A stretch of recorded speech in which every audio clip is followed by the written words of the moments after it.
We're going to make buttercream frosting, so let's get started.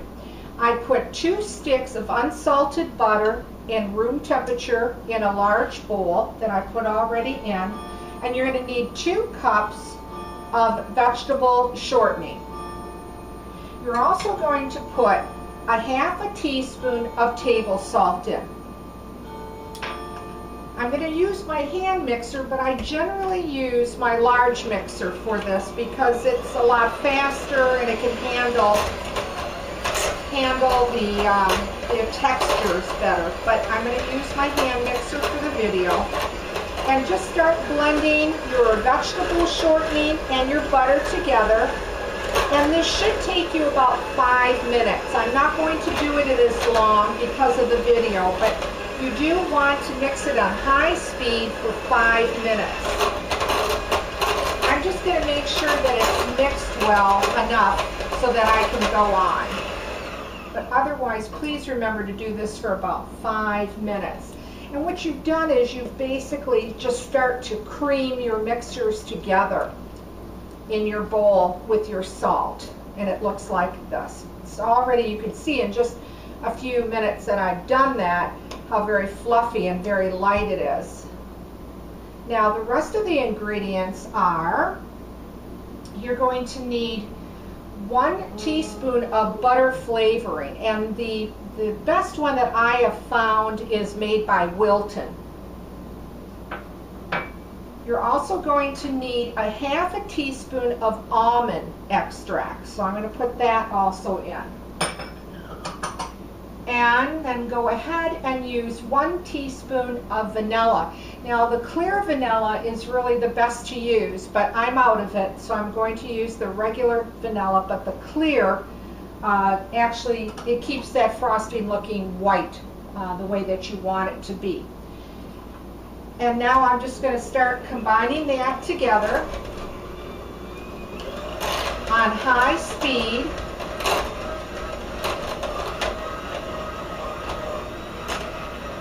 The next thing that you're going to do is you're going to put meringue powder in. Meringue powder can be purchased at your specialty stores or the stores where you bake cakes and candies, that you can buy supplies there. So I'm going to put 1 tablespoon in that and then mix that all together. Again, you're going to need high speed for this.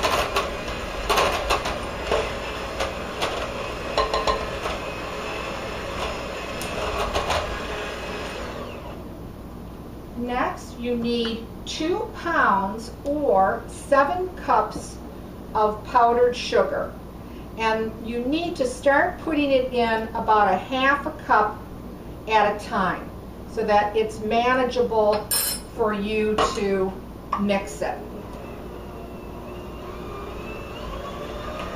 So about a half a cup at a time.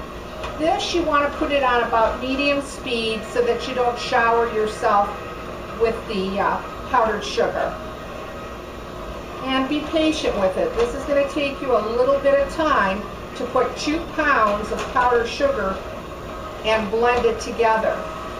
At any time, if you find that your frosting's becoming too thick, then have some milk ready and put it in by teaspoons full if it starts to get too thick for you. Now you can use water too, but milk would be actually better for the recipe. It's already becoming a bit thick, but it's still manageable. I'm going to turn my mixer on high speed and keep continuing to put the powdered sugar in. Now this frosting does need to be refrigerated.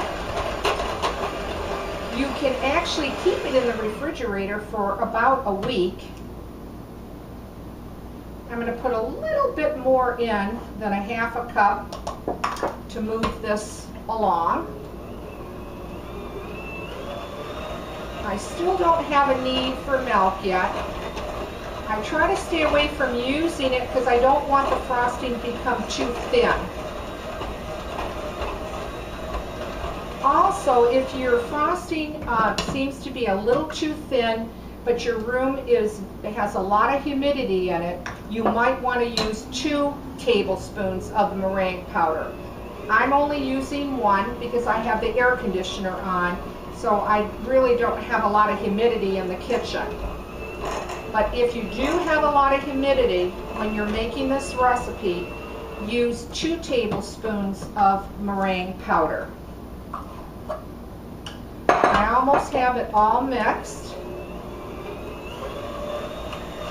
Again, you do need high speed, and your stand-up mixer probably would be best for this recipe. But for the video, I'm using my hand mixer to show you. Work the sides of your bowl. I'm going to put the rest of the powdered sugar in. And keep beating it and keep mixing it. The more you mix it on high speed, the fluffier and the lighter it will become. So it's probably going to take you at least 5 minutes to do that. Don't forget to clean the sides of your bowl, and you're working at high speed on your mixer.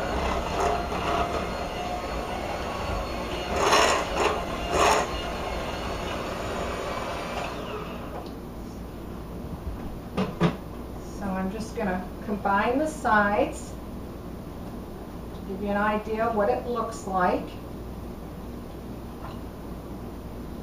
This particular recipe does taste really good. It doesn't have that greasy aftertaste where you eat. Sometimes when you try buttercream, you'll taste it, you know, afterwards to taste a bit greasy. This just doesn't have that aftertaste. I've got some cupcakes here. I just want to show you the texture, how light and fluffy this buttercream is. So I'm just going to apply it to this little cupcake to show you. This is going to yield enough frosting for a 2-layer, probably 10-inch cake. And there you go. Buttercream homemade frosting. Give it a try. Thanks for watching, and please subscribe.